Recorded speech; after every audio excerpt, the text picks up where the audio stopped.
Selamat pagi teman-teman, kita berjumpa lagi ya dalam video pembelajaran online masih mengenai kompetensi based HR management ya. Jadi dalam file video sebelumnya kita sudah bicara mengenai bagaimana menguji kompetensi teknis fungsional ya melalui pertanyaan-pertanyaan tertulis atau pertanyaan tertulisnya itu bisa Anda ajukan dalam wawancara ya. Itu untuk kompetensi teknis fungsional Mas ya. Sekali lagi tadi pertanyaannya seperti tadi ya Mas ya. Misalnya cara mengisi data karyawan, cara menghitung gaji, lembur, dan premi karyawan, cara melakukan dokumentasi data pelatihan dan penilaian kinerja karyawan. Kalau pengembangan SDM, seperti yang Anda baca di sini ya, cara melakukan analisa kebutuhan pelatihan karyawan, cara menyusun rencana pelatihan, cara mendeliver program pelatihan, cara melakukan proses monitoring. Ini idealnya ditanyakan dan dipraktekkan. Kenapa? Karena kalau Anda mendeliver program pelatihan ini kan Anda presentasi ya, Anda di depan forum seolah-olah Anda presentasi program pelatihan Anda atau menyampaikan training Anda. Tapi kalau Anda tidak punya waktu untuk melakukan praktek, untuk tes praktek ya ditanya saja Mas, atau mungkin simulasi diminta dia ngomong beberapa menit lah di depan Anda gitu ya, seolah-olah dia sedang mengisi training.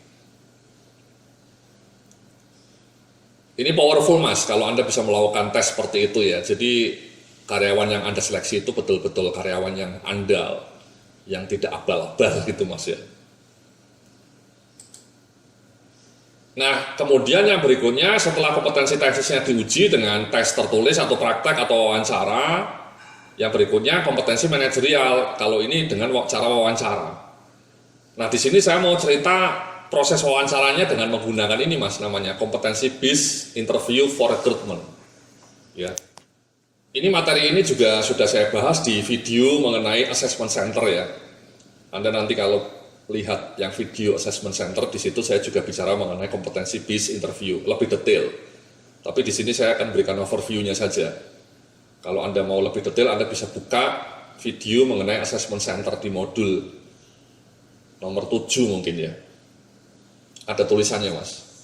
Jadi ini kompetensi based interview itu mengacu ke ini Mas, mengacu ke pendekatan behavioral event interview atau BEI. Apa itu maksudnya? Yakni pertanyaannya difokuskan pada pengungkapan contoh-contoh perilaku yang ditampilkan pada masa lalu. Jadi inti interviewnya ditujukan untuk mengungkapkan secara detail dan spesifik contoh perilaku masa lalu. Kenapa? Karena terbukti menurut riset past behavior predict future behavior Mas. Candidates are most likely to repeat this behavior in similar situation in the future. Jadi kalau Anda melakukan interview, pertanyaannya seperti ini, kira-kira apa yang akan Anda lakukan? Itu menurut penelitian tidak begitu banyak gunanya Mas. Misalnya kalau Anda diterima sebagai manajer di perusahaan kami, apa yang akan Anda lakukan? Itu useless Mas, pertanyaan seperti itu. Atau yang lebih sering lagi nih ya, kira-kira apa kekuatan diri Anda dan kelemahan diri Anda? Itu menurut penelitian, pertanyaan seperti itu useless Mas, tidak ada gunanya. Ya, apa kira-kira kelebihanmu, apa kira-kira kekuranganmu itu sering Mas ya ditanyakan dalam proses interview ya. Anda mungkin juga pernah menanyakan pertanyaan itu ya, kalau Anda sebagai seorang staf rekrutmen ya. Tolong nggak usah diulang itu Mas, pertanyaan-pertanyaan seperti itu. Karena menurut riset, pertanyaan seperti itu tidak punya validitas. Ya.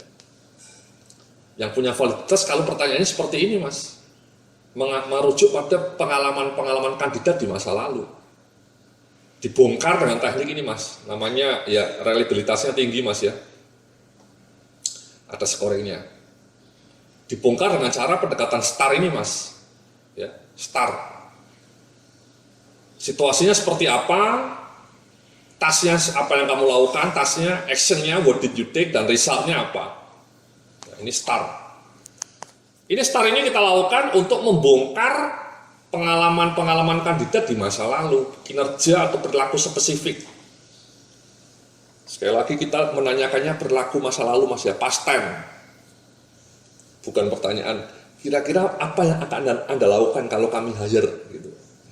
Itu pertanyaan yang nggak begitu pas.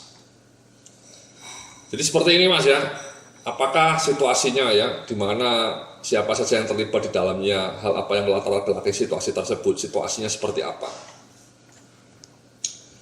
Kemudian tugasnya apa yang Anda lakukan, ya, apa yang benar-benar Anda lakukan, bagaimana Anda melakukannya, langkah spesifik apa yang Anda lakukan, melibatkan siapa saja tindakan yang Anda lakukan. Ini kita elaborasi, Mas, kita lakukan untuk membongkar perilaku spesifik dia di masa lalu. Ingat ya, BI ini selalu fokus pada masa lalu, Mas. Ingat itu prinsip kuncinya itu. Ya, prinsip kuncinya fokus on perilaku spesifik di masa lalu. Entah sebulan yang lalu, entah 3 bulan yang lalu, entah 6 bulan yang lalu, atau bahkan setahun yang lalu. Kemudian resultnya, bisakah Anda menceritakan hasil dari tindakan Anda tersebut? Akibatnya apa yang terjadi? Ya, jadi itu namanya STAR, Mas. Ya, STAR ini kita lakukan untuk membongkar ini, Mas, mengungkapkan secara detail dan spesifik contoh perilaku masa lalu. Ini kunci ini, Mas. Because past behavior predict future behavior.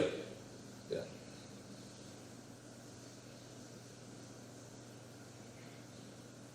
Contohnya ini, Mas. Misalnya kita mau menanyakan kompetensinya mengenai persistensi ya, resiliensi ya. Kita tanyalah, pernah nggak Anda, misalnya ini kita nggak mau rekrut salesman, Mas ya, salesman baru. Anda mungkin punya pengalaman menjual ya. Kadang-kadang kan tidak berhasil ya memperoleh transaksi baru. Dapatkah Anda menceritakan 1 atau 2 situasi di mana Anda berkali-kali gagal mendapatkan klien baru? Bagaimana situasinya? Langkah spesifik apa yang Anda lakukan? Bagaimana hasilnya? Ya. Atau pertanyaan berikutnya, dapatkah Anda menceritakan 1 atau 2 kasus tentang usaha Anda untuk memperoleh pelanggan baru? Apa yang Anda lakukan? Hasil apa yang diperoleh? Ya, jadi modus dari pertanyaan BEI atau Behavioral Event Review itu selalu kita coba arahkan si kandidat untuk cerita kasus nyata di masa lalu. Apapun kasus itu, mengenai kasus meyakinkan orang lain atau kasus ini ya, menjual. Kemudian setelah kasusnya ketemu, story-nya ketemu, kemudian kita bedah bagaimana peran Anda dalam situasi itu. Apa langkah-langkahmu? What did you do? Bagaimana hasilnya? Itu, Mas, kunci untuk BI. Ini contoh lain. Ya, misalnya kita mau menanyakan kompetensi interpersonal understanding. Sampel pertanyaannya seperti ini, Mas. Dimulai dengan kasus dulu. Punya nggak Anda kasus atau satu situasi di mana Anda menghadapi klien yang kecewa dengan produk Anda? Bagaimana situasinya? Langkah spesifik apa yang Anda lakukan untuk menghandle customer yang komplain itu? Bagaimana hasilnya? Yang berikutnya, planning and organizing. Sama ini, Mas, kita cegat dulu dengan pertanyaan, pernah nggak Anda dihadapkan pada sejumlah prioritas yang harus dikerjakan bersamaan ya? Mungkin Anda pernah jadi sebagai seorang ketua tim, sebagai seorang supervisor. Dapatkah Anda menceritakan 1 atau 2 kasus nyata ketika Anda menghadapi hal serupa? Apa yang Anda lakukan untuk menghadapinya? Apa akibatnya? Ya, jadi kalau Anda lihat perhatikan ini contoh-contohnya itu selalu menggiring peserta atau kandidat untuk mengingat-ingat perilaku dia di masa lalu. Perilakunya misalnya berkaitan dengan planning, berkaitan dengan leadership, berkaitan dengan personal understanding, atau berkaitan dengan influencing others, atau berkaitan dengan keuletan. Ini menurut saya kadang-kadang orang bilang, kalau orangnya nggak punya pengalaman gimana, Pak? Ya sebenarnya orang itu semua punya pengalaman hidup, Mas ya. Jadi ini pengalamannya tidak hanya mesti pengalaman kerja, Mas. Misalnya Anda fresh grade, ya Anda pastilah punya pengalaman ketika menyusun skripsi. Itu kan di situ sebenarnya Anda diuji mengenai kemampuan Anda untuk planning bagaimana membuat skripsi. Ya, atau ketika Anda tugas kelompok, ketika kuliah ada tugas kelompok, itu kan Anda bisa cerita mengenai bagaimana Anda melakukan kerjasama kelompok, bisa kita gali. Atau misalnya orangnya dulu ketika kuliah aktif di panitia A, panitia B, panitia konser musik, dan seterusnya. Di situ kan kita bisa tanya pengalaman dia mengorganize acara musik gitu ya. Itu kan menunjukkan kompetensi dia mengenai organizing gitu misalnya.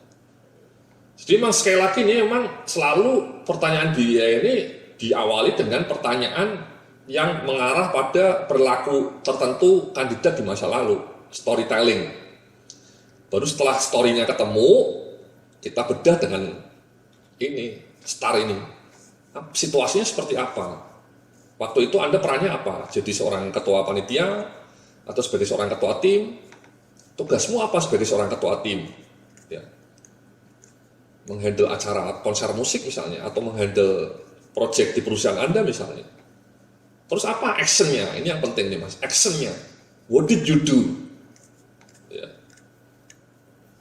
Apa yang Anda lakukan untuk menghandle perbedaan pendapat misalnya, ketika anak buah Anda konflik? Atau misalnya ketika Anda melakukan planning, apa yang Anda lakukan ketika Anda mau planning pekerjaan Anda? Apa saja yang Anda libatkan? Kemudian yang tidak kalah penting, terakhir, resultnya apa? Hasil dari resultmu itu apa? Jadi itu Mas ya, pendekatan yang namanya kompetensi based interview, behavioral event interview, ya, yang harus kita gunakan untuk melacak kandidat baru ketika kita rekrutmen, ya. Nah, nanti dalam video berikutnya saya akan tunjukkan ini ya contoh-contohnya, contoh-contoh pertanyaannya.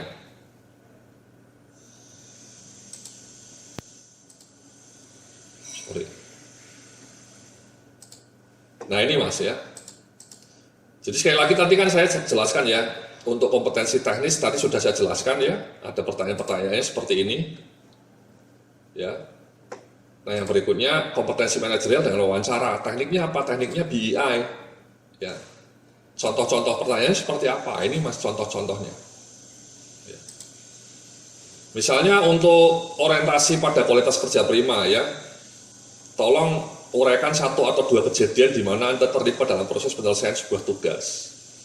Kapan kejadian itu? Siapa saja yang terlibat? Tugas dan peran apa-apa? Targetnya apa? Kemudian uraikan secara detail apa yang Anda lakukan saat itu, apa saja yang Anda kerjakan, apa hasil dari tindakan Anda itu, uraikan secara detail. Itu untuk kualitas kerja prima. Problem solving misalnya. Harap uraikan 1 atau 2 kejadian di mana Anda terlibat dalam proses pemecahan masalah problem solving. Uraikan konteksnya, kapan kejadian itu, siapa saja yang terlibat, peran apa, instruksinya apa yang Anda kerjakan, ya, bagaimana prosesnya. Apa asal dari itu? Jadi seperti itu Mas ya. Jadi sekali lagi flow pertanyaan dia itu simple sebenarnya. Yang pertama uraikan kejadiannya, apa kasusnya, ya.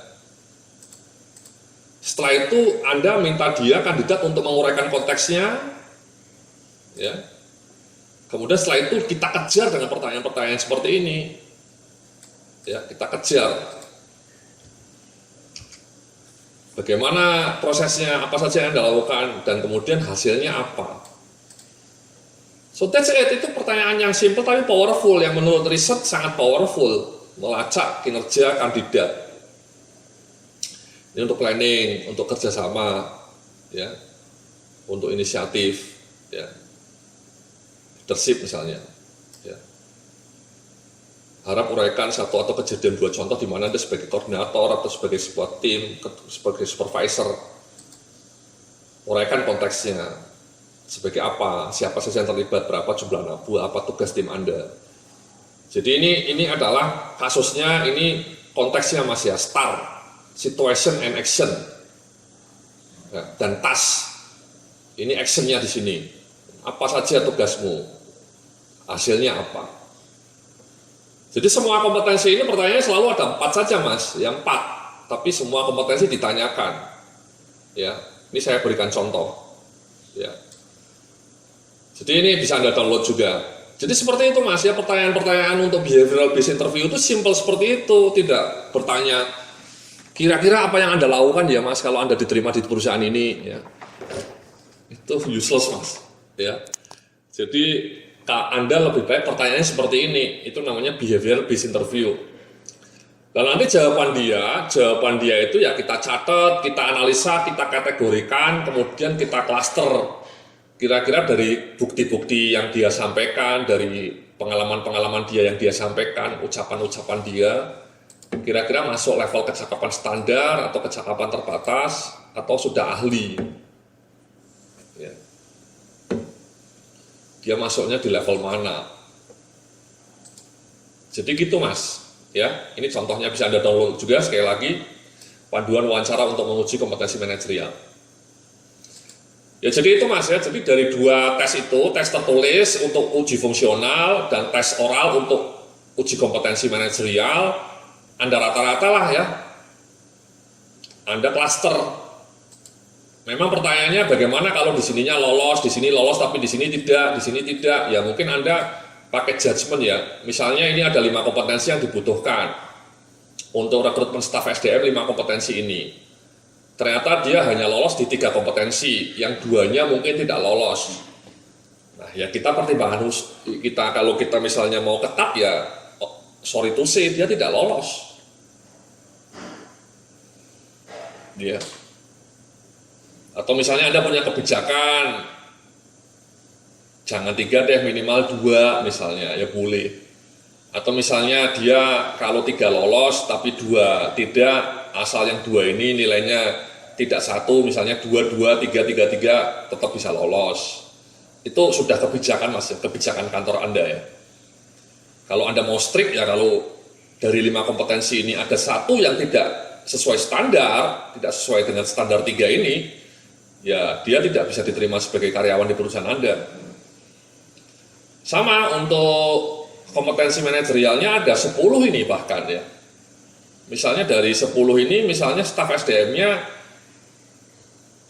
ada beberapa yang nilainya 1. Misalnya di sini nilainya 1, di sini nilainya 1, itu ya tidak diterima Mas. Ya. Jadi ini kebetulan untuk staf SDM ini kompetensi yang dibutuhkan hanya ini ya. Kemudian ini, kemudian ini, kemudian ini. Ya, jadi ada 1, 2, 3, 4, 5, 6. Ya, jadi 6 kompetensi itu setelah di tes wawancara tadi dengan teknik STAR Mas ya, STAR, dia semua lolos tuh ya, misalnya di sini 3, 3, bahkan di sini 3, 3, di sini 3, di sini juga 2, pas keterima lah. Tapi kalau 1, 1, di sini 1 juga, ini 1, ya sorry to say, dia tidak diterima. So itulah Mas ya, yang namanya kompetensi based interview ya, panduan seleksi berbasis kompetensi. Jadi Anda menggunakan tabel ini sebagai backbone untuk melacak atau men-screening kompetensi kandidat dan kemudian untuk menentukan apakah dia lolos atau tidak lolos diterima jadi karyawan di perusahaan Anda. Sekali lagi semuanya bisa di-download file-file ini, template-templatenya. Terima kasih, nanti kita akan lanjutkan dengan video berikutnya bagaimana penerapan kompetensi di bidang fungsi lainnya. Sampai jumpa dalam video berikutnya.